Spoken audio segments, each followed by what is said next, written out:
7月31日，儘管話川普施加咗巨大嘅壓力，但係美聯儲主席 Jerome Powell 咧堅持話唔會降息。而僅僅喺一日之後咧，美國勞工統計局 BLS 咧出爐咗一份遠遠低過於華爾街市場預期嘅美國就業數據，並且咧就大幅下調咗之前5月同6月嘅數據嘅。咁川普對呢件事嘅反應咧，就係立即炒咗呢個統計局局長嘅魷魚。歡迎嚟到不左不右，今日我哋就嚟探討一下，究竟民主黨諷刺川普話佢睇唔到好嘅數據咧，就要換統計局局長，然後用呢啲數據咧掩耳盜鈴嘅講法咧，究竟有冇道理啦？咁咧呢啲人咧就係話，其實咧川普咧好早咧就係俾呢位 BLS 嘅局長咧就落咗 order，即係要佢咧偽造比較好嘅就業數據先，然後咧幾個月之後咧就再靜雞雞咁樣咧就下調數據嘅，咁咧就可以俾選民咧就得到話咧美國經濟向好嘅印象啦。然後咧喺呢件事爆煲之後咧，就再擺呢個 BLS 局長咧就上台嘅，等佢做替罪羊咁講我。咁咧我就覺得咧，首先無論你點講美國都好，始終咧都冇有力嘅證據咧講明話咧政府會選擇性咁樣係製造或者係修改數據嘅。咁呢件事咧同中國大陸咧俾多次發現造假咧係唔一樣嘅。咁其次咧，川普嘅行政權力咧，大部分時間咧都係由佢嘅內閣嘅呢啲內閣部長咧去傳達佢嘅諗法同埋執行佢嘅命令嘅。咁咧係冇可能咧佢親自去揾呢個人嘅。可能大家唔知道，就係勞工部一個部門咧，就有超過15000個員工，而且咧管理超過20個下屬機構嘅。所以咧，川普喺勞工嘅相關問題上面咧，最多咧就只會同勞工部嘅部長同埋副部長去聯繫嘅。所以話咧，就算川普佢真係炒咗呢位 BLS 局長嘅魷魚咧，但係大概率咧喺呢件事之前咧，川普連呢個人嘅名係乜佢都唔知嘅，更加咧就唔好話係直接指揮佢啦。咁當然啦，你可以話咧，川普可以提早同勞工部嘅部長咧就打招呼，然後咧再間接指揮呢位 BLS 局長咧做假數據嘅。咁咧我冇辦法話咧呢種講法咧就一定係錯嘅，但係我認為咧可能性係好少嘅。咁翻翻轉頭，我哋再嚟睇一睇呢位俾人炒咗魷魚嘅局長嘅背景啦。佢個名咧叫 Erica McEntire，咁咧佢係由拜登提名嘅，喺2024年嘅1月份咧就上任嘅。咁佢上任冇幾耐咧，BLS 咧就將2023年4月到2024年3月中間呢12個月嘅就業數據咧，就向下調咗81.8萬個嘅。呢個降幅咧，就使到當時嘅平均每月就業增長咧，從24.2萬個咧下調到大概係17.4萬個嘅。咁咧降幅咧就達到28%嘅。咁當時咧就已經係引起咗好多嘅爭議啦。但係呢啲爭議咧，主要咧都係共和黨人咧就質疑拜登或者係拜登嘅團隊咧，就係喺度做假嘅職業數據，咁咧就俾市場咧就得到錯誤嘅信息啦。就俾美股上漲啦，咁啊助力於民主黨嘅總統競選啦。但係而家咧，我哋可以睇到咧，僅僅係2025年5月同6月呢2個月咧，就下調咗25.8萬個啦。所以咧就好明顯啦，就俾人為諷刺為咧就係現世報啦。咁啊，另外一個方面嚟講咧，呢個 BLS 咧，從1915年咧就已經開始發表就業嘅數據，而且咧佢去下調或者上調數據咧，已經唔係一日兩日嘅事啦。佢咧有時咧甚至係會對佢早期嘅歷史數據咧係進行修正嘅。所以咧，既然咧係有歷史可尋嘅話咧，咁2025年呢一次巨大嘅下調數據咧，就確實咧就大概率咧唔係因為政治而做噶啦。但係從另一個方面嚟講咧，BLS 咧連續2年咧都出現咗堪稱係歷史最大嘅就業數據嘅下調咧，並且涵蓋咗拜登同埋川普呢兩任政府咧。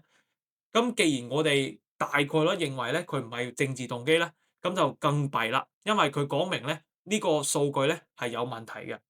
咁我自己個人咧就係做數據統計科學嘅，以我嘅經驗嚟睇咧，咁頻繁以及咧咁大頻率嘅修正咧，就證明咧呢個 BLS 所用嘅數據嘅來源、收集、統計計算同埋佢嘅模型咧都有好大嘅問題嘅。咁咧，根據我哋已知嘅報道咧，佢哋一直用嘅方法咧，都係俾大概12萬家企業咧就發去一份調查問卷嘅，並且咧要求呢啲企業咧就提供前一個月嘅工資單信息嘅。然後咧，佢哋就利用呢啲數據咧，喺下個月嘅第一個禮拜五咧就發表就業數據嘅。咁當然啦，佢肯定都有用到其他數據或者係模型進行調整嘅。但係我哋可以諗到嘅就係咧，呢啲可以積極回覆 BLS 要求嘅企業咧，基本上咧都係大型嘅企業，而且咧自從疫情以嚟咧，企業可以喺一個月內咧準時提供數據嘅呢個回應率咧就大幅咁樣下滑啦。咁咧到2025年嘅7月份咧，佢嘅回應率咧只係得67.1%嘅啫。所以咧，BLS 咧要等一個甚至2個月咧，先能獲得呢12萬家企業入邊80%到90%嘅數據㗎。所以咧，佢哋嘅大幅下調咧，亦都係可以預料得到㗎啦。而且咧，如果企業咧係唔發去信息嘅話咧，就以資嚟睇咧係冇任何嘅懲罰嘅。但係我哋知道咧，而家已經係2025年啦，我哋係咪真係可以繼續容忍要3個月嚟修正數據咧？而家可以提高呢個數據質量嘅方法咧，實在係太多啦。例如講咧，話整一個更大嘅樣本，如果12萬家企業唔夠嘅話，咁咪20萬咯。如果信件、郵件、電話收集呢啲數據太慢嘅話咧，咁你咪整一個新嘅軟件，同埋整個新嘅 API 咯。咁咧就直接對接企業嘅呢啲工資單信息咪得咯。如果企業係唔配合嘅話咧，咁你咪罰佢款咯。如果你唔知道咧點樣做一啲比較敏感嘅，例如講話季節性嘅調整咧，咁你咪用機器分析同埋深度分析咯，呢啲都係數據非常之常見嘅方面啦。如果話你嘅數據實在太多搞唔掂啦，咁你咪用 AI 咯。總而言之咧，你個辦法咧比困難多好多嘅，所以話咧政府部門咧都應該係需要與時俱進嘅，更何況咧你處理係咁重要嘅數據咧。咁咧，我自己相信咧，呢一位 BLS 局長咧，其實咧佢係冇做錯乜嘢事嘅。但係如果呢件事咧擺喺一個私營企業入邊咧，喺2024年造成咁大嘅失誤嘅時候咧，除非咧已經有一份非常之完善嘅改善計劃咧，呢一位負責人咧就早就俾炒魷魚啦。所以咧，川普喺專業上咧，亦都確實有權力咧去炒佢魷魚嘅。